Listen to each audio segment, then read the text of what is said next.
Good morning, everybody. Welcome to the Lock in Your Success Options Trading for Income Weekly Update for March 9th, 2015. Before we get going, we would like to remind you that the presentation is for educational purposes only. We're not broker-dealers or financial advisors, and we're not making any specific trade recommendations. Also, please note that the risk of trading options can be substantial, so please be aware of all your risks prior to placing any trades. And also that we do use hypothetical computer-simulated trades in the presentation, and the results are believed to be as accurately represented as possible. However, live results may vary.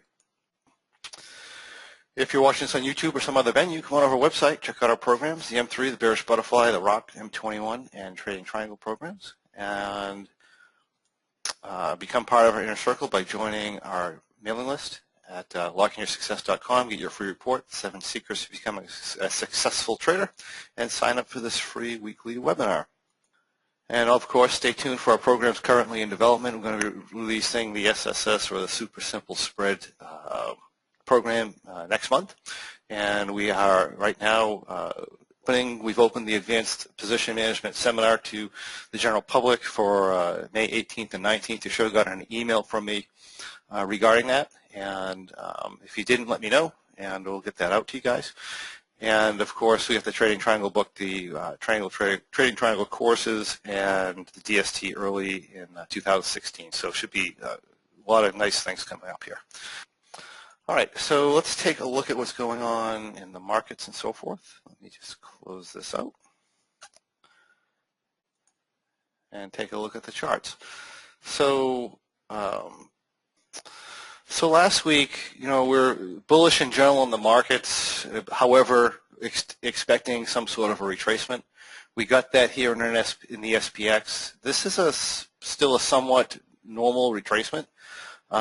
You can see we broke some shorter-term support levels, but realistically, this whole zone here all the way down to 2060 is going to be at what we call a support zone, and we've got 50-day moving average coming up in that area. This is still pretty bullish. Like I said, the pullback's a little deeper than what I expected it to be, but overall still thinking bullish on the SPX. If we take a look at the NASDAQ, the NASDAQ is still extremely bullish with just a mild pullback to the 20-day moving average, so that's looking really bullish. The Dow, on the other hand, was a lot deeper than I expected. So if we take a look at the Dow, and here we are. So the Dow, I was kind of expecting this thing to stop at right around here, which is around 17,885, about 30 points below that. I don't think that's necessarily a big deal, but it does turn the shorter-term charts a little bit negative here. Longer term, we're still very bullish. I mean, realistically, we have a nice trend line coming off of these lows here down to these lows. Anything over this red line is bullish long-term for the index, but that is a pretty deep pullback. So I'm not expecting it to go that far. Certainly watching this. And, if we have a deep pullback in the market, that's where we're coming. Like I said, I'm not expecting that there. The Russell pulled back a little bit deeper than I expected, actually about to where I expected. This is our primary support level, so we're sitting here. So right now, as far as I'm concerned, looking at the charts, we're still in a normal pullback, although I'm a little concerned about where the Dow went, the Dow's a little lower than expected. At this point, if you're looking at the SPX and NASDAQ, we might see a little bit down, and then I would be expecting a bounce. If we start seeing more breaks in support, we're going to a more primary support level. Of course, in the Russell, our more primary support level is around 1210, and we can't be surprised at all to see that number. If we start getting deeper than that, we have support levels on the way down, but that starts to get a little bit more serious. A break at 1210 area means we're coming down to 1190. It's another 20 points. So overall, still bullish on the markets, even though we've got a decent pullback underway. Which again, this is nothing abnormal. All right, so let's take a look at what's been going on in the positions here. And I apologize, some of this stuff isn't up and ready to go. I was having computer internet problems this morning, and I couldn't get on. I had to restart a couple times, and actually got going just before start time. So I am a little bit delayed. So let's start with the March Bearish Butterfly, is what we look at on Monday. So if you recall, we were in 2/3. We were hitting expiration guidelines, which means we want to get out at around a 10% profit at this point. We're starting to cut our end-of-day delta back to around 250 intraday, so 250 towards the end of the day. So here we're sitting with two sets of full position, 10 butterflies at 1240, 10 butterflies at 1220, and we're cut down to 5 butterflies at 1200. So at the end of the day, with the up move of the day, I ended up taking off 5 1200 butterflies and getting us down to about minus 373 delta. Again, if I'm in full expiration guidelines, that's a little, I'd want it a little bit lower than that, but the reality is, we just barely passed 21 days as of Friday, so we tend to gradually transition into these, so cutting it back to 373 is very reasonable at this point. Here's what our position looked like at the time, and there were no further adjustments to this position. All we did is, if we come to Friday, let's go to Thursday afternoon. Right, with a pullback in the markets, this was up at the 10% level here Thursday afternoon. I actually didn't get a chance to pull this Thursday afternoon, although I would have liked to. It was actually over $5,000 a couple times on Wednesday as well, but I didn't think I could get the pricing for it. I think I probably could have got the pricing for it Thursday, but definitely on Friday we definitely could get the pricing for it, particularly early in the day. So if you come to Friday morning, we're up around $7,000 with this bit of a pullback here, and I ended up taking the position off at about this time. So we ended up with, what's the number here? After closing out, we ended up with 73.30, and that makes for a 14.7% profit on the Bearish Butterfly for March. So, it's a good month. It's a good month. Nothing to complain about there. So let's take a look at the March M3. We'll see how that's going. We'll go back to Monday morning here. Here was our March M3 position as of Monday morning. We were almost 10 points over our long strike, which is going to be the roll-up point. You'll find out that I did actually roll the position here. So positive Vega, which is a problem. Theta is fine, but usually don't like to see positive Vega. And of course our delta is way too high early in the morning here. So we don't usually pay attention to these intraday, but by the end of the day when it was adjustment time, I ended up rolling this from 1180 to 1200. So we took the 1180 butterflies, rolled them to 1200, added verticals here, 7 of them 1200 to 1220, 3 of them 1200 to 1230, to give us about minus 80 delta inside the tent or near the edge of the tent, which, like I said, our limit in this area is around minus 75, so that's perfectly fine. From there, I don't believe there were any. Oh, the other thing I did, because this call was being a pain in the neck, this call was way down at 1020, which option view was having trouble showing, and it was extremely deep in the money. So since I was doing an adjustment anyway, I decided to roll this call all the way up to 1150, which was still something with very, very little time premium, and took a lot of money out of the position. So here, we're looking at our total invested capital at this point of only about $39,000, $37,000, and like I said, all our Greeks are looking good right here in this position. And from there, that is all we had, because the market was down from that point. And it brings us to, that's interesting, this is flashing me a delta problem right now. I was not getting a delta problem Friday. So here's the thing with option view is it recalculates these numbers every time it comes in. Sometimes you get slight delta shifts. See, now it's telling me positive 72. So that being the case, I could have made a, this is nothing to freak out about, by the way. Right, we have a limit, end of day limit around 50, around a positive 50. we're running positive 58, and this is, like I said, this is perfectly fine, nothing to freak out about. However, had I been paying more attention, this is due for a small adjustment. We'll discuss the adjustment in the rock trade because I had to adjust the rock trade back. For now, though, I did hold this position, and like I said, there was no bias here at all. It's just that I didn't think this was over 58. So here is so this is where we're at now. We'll go in and correct that today if the market does not rise. We'll make a correction there. So that is the M3 trade. Let's take a look at the March rock position. This was our March rock position as of our last update. We were at the 1200 butterflies. We had 10 1200 to 1220 verticals in here. And as of Monday, near the end of the day, where our delta was too high, so it came in here and I did 5 1200, 1230 verticals, put us to about minus 59, which is at the edge of the tent. That's fine. And actually being at the edge of the tent, I'd actually call that maybe a little bit of an aggressive adjustment.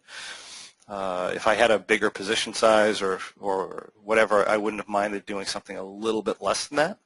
But again, because at the edge of the tent we're allowed minus 75. But again, this is perfectly fine, not a big deal here. And from here, again, this trade was all set till Friday, where we did have a delta problem on Friday. I'll take you to Friday afternoon before the adjustment here. And here we are, positive 101 delta. That's definitely over. It's not borderline like the M3 was. So we definitely needed a shift in the position here. Now, beginner M3, straight M3 guidelines, we're going to do a rollback here. And because that's what we're doing, is we're just basically doing beginner guidelines. Actually, we actually do allow a little bit more positive delta in the rock trade too, by the way. Usually in an M3 trade, we're pulling back or rolling back at around 50 delta. Usually the M3 within the rock program, because we're willing to take more risk in the rock program, we often will let that go to 100 anyway. So realistically, this didn't absolutely have to have anything at this point either, as it's kind of borderline. But I did do a rollback here because I knew this delta was higher. So several things that you can do here. You can do more advanced things and just roll these. Well, if you look at the current graph, right, we have a fairly flat T plus 0 line to the upside. There's a bit of a sag there, but it's not bad.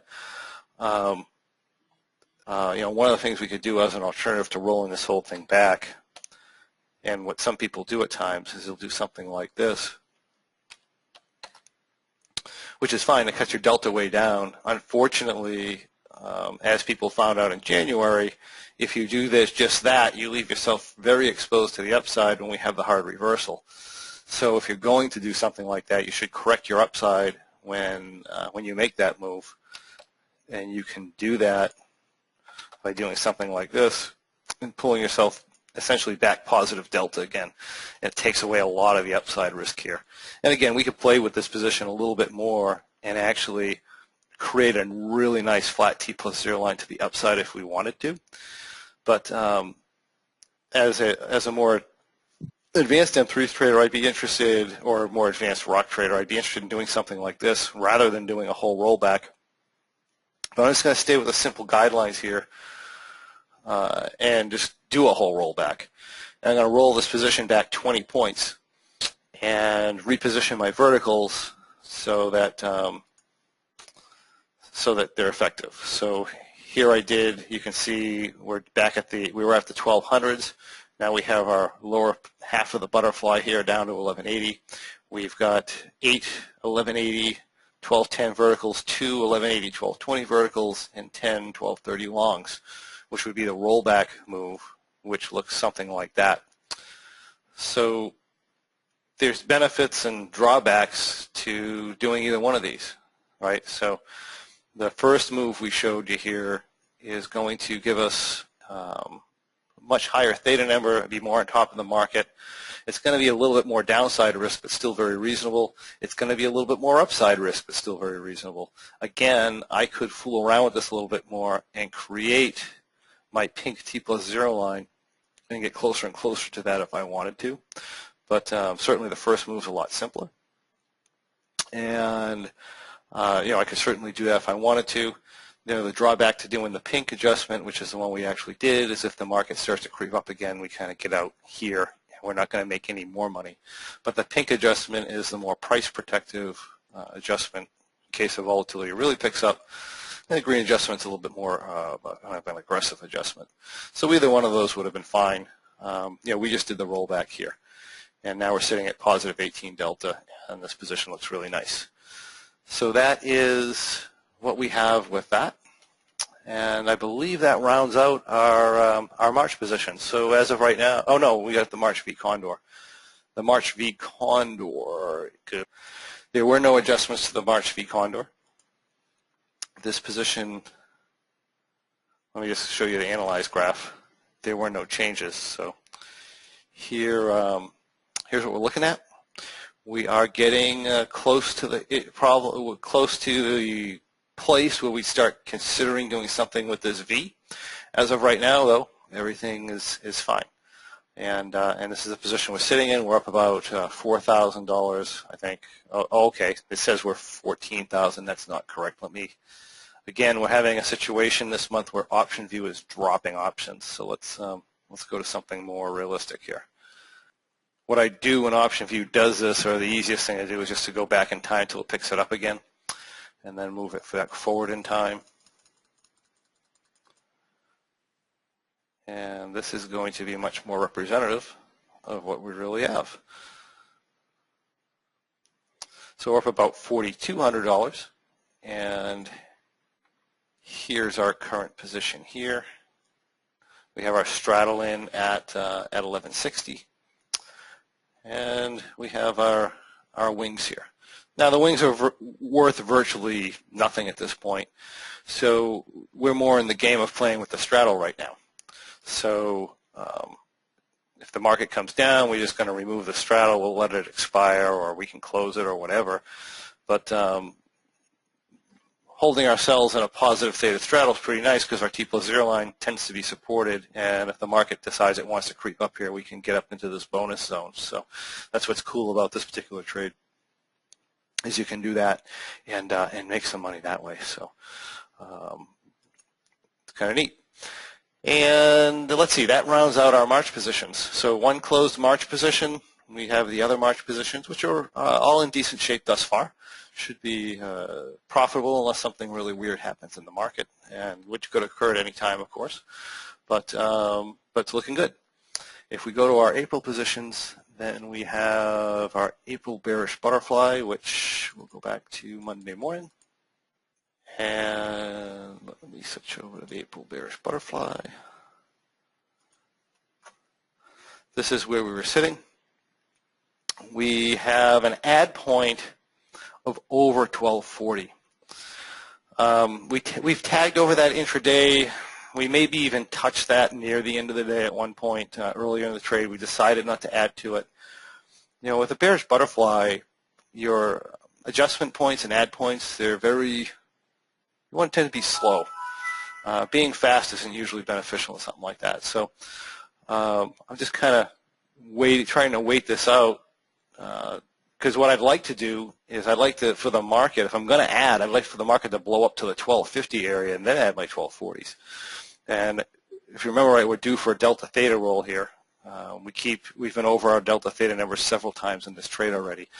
So this being the case, being a borderline adjustment and having our delta theta numbers hit a couple of times already in the trade, I didn't add to the position, but I decided to roll up the position, which is within guidelines.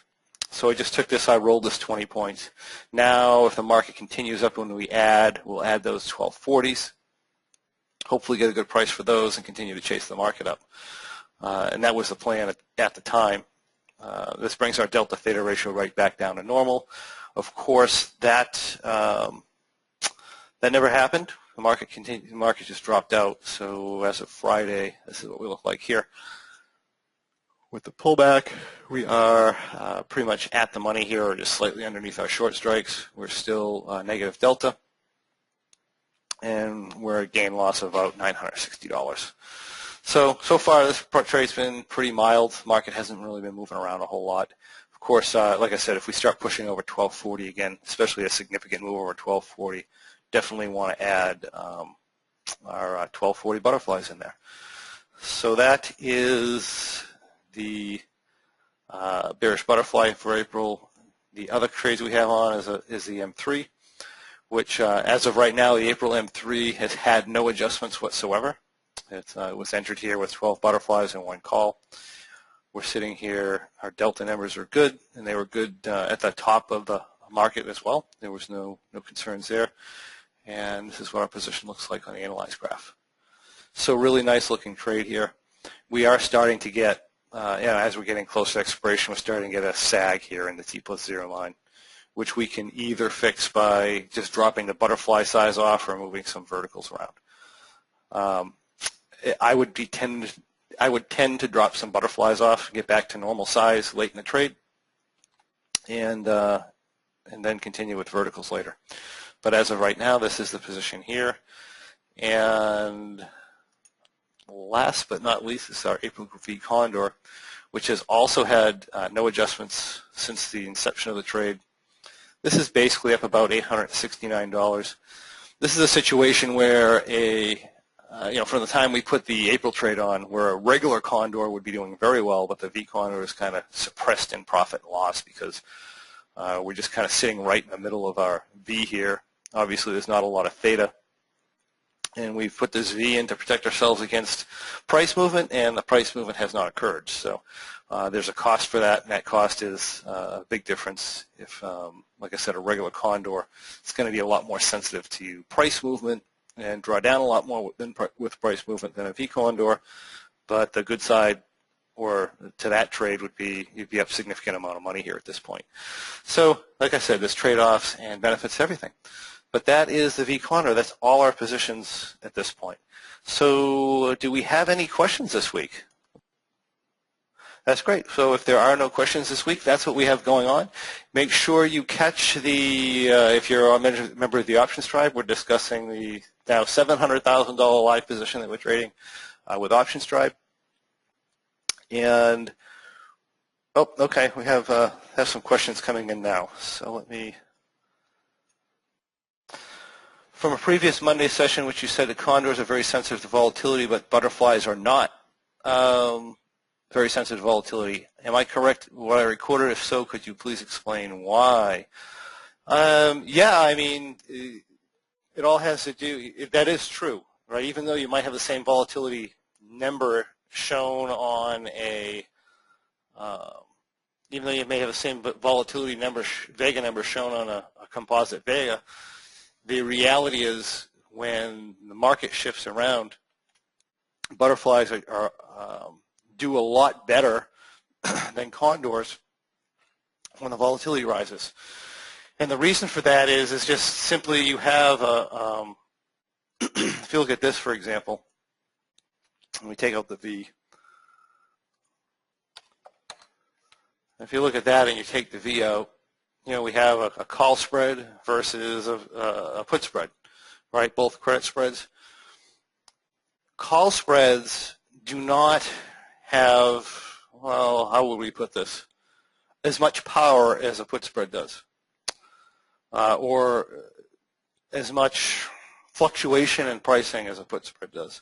So, in other words, the reach of a call spread is much less than the reach of a put spread. If you put them on and said, you know, how far is this spread effective at giving me positive delta until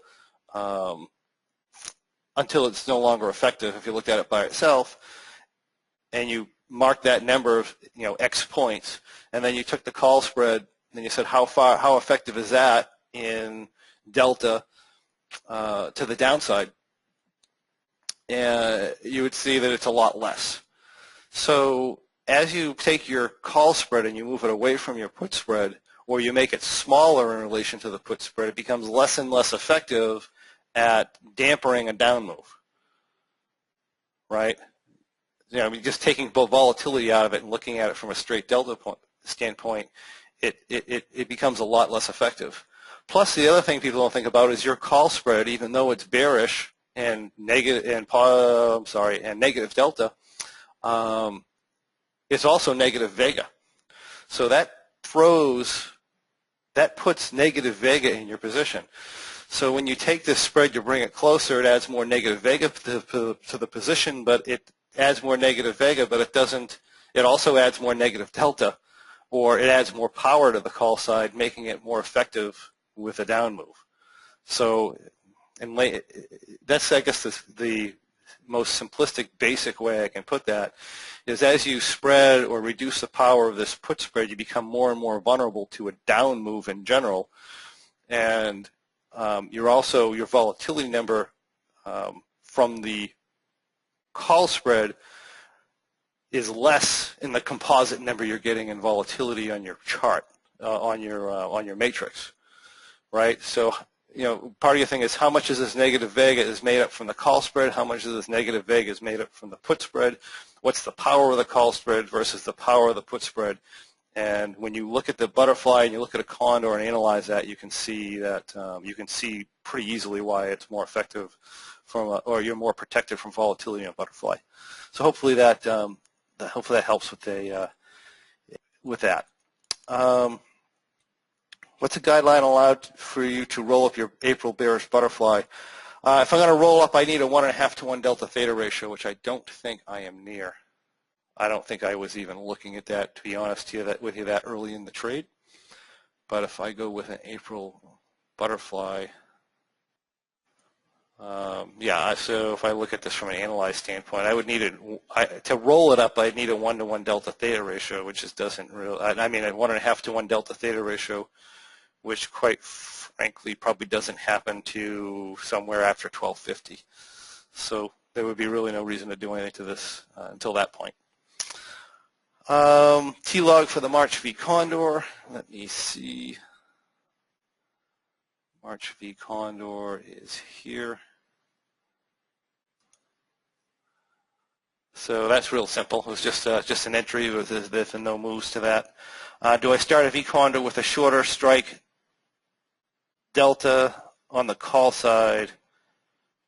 So do I start the V Condor with a shorter strike delta on the call side? No, the delta on the call side and the put side are the same on a V Condor. On the March M3, do I have a guideline for the lower short strikes down if they're within 20 points of the market? Do I have a guideline? Do I have a guideline to move the lower short strikes down if they're if the lower short strikes are within 20 points of the market? That's really not an issue usually. The only time it's an issue is if you're spread out to a condor, in which case you'll have a delta issue.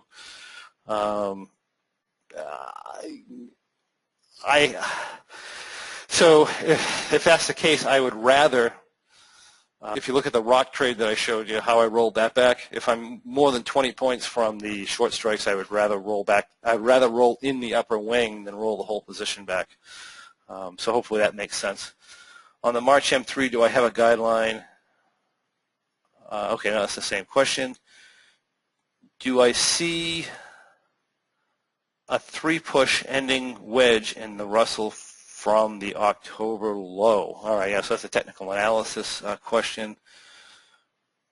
Yeah, so let me just look at the technical analysis question.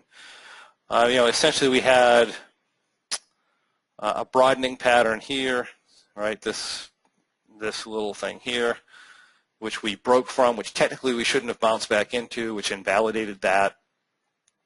We have, we have our regular uptrend line here, right? Which is our normal. If we come back down, if it's responding to this line, we should reverse down in here, which would be again still bullish for the index, but a deeper pullback than what I expected. If we have, so I'm not sure what exactly a 3-push wedge ending in October. Do I see 3 push ending wedge in the rut from the October low. Yeah, I'm not. I don't understand that wording of technical analysis of what you mean with that, Andrew. So I'm just going to have to pass on that one for now. Can I improve a condor? Can I improve the condor performance by using a different size call spread than put spread? Well, yeah. Well, it depends on how. Improve the performance in what way. It's depending on what you want to do. If you want to make a condor more balanced, you actually would make a shorter upper wing and a bigger lower wing, which is also going to make it more sensitive to a volatility move to the downside. So if you want to increase performance for condor, if you want to make a condor more market neutral, and you want to increase its performance with up moves, you would have a longer wing on the downside than you would the upside, and you'd have zero delta when you entered, right? That's going to make you more susceptible to a down move or to a volatility increase, less susceptible to an up move or a volatility decrease. So that's, even though the volatility numbers in that condor would probably be less than the other one, which is kind of interesting, which again is the difference between composite volatility and really knowing what your volatility is doing. All right, so that's all the questions we have, and I thank everybody for joining me, and we'll talk to you next week.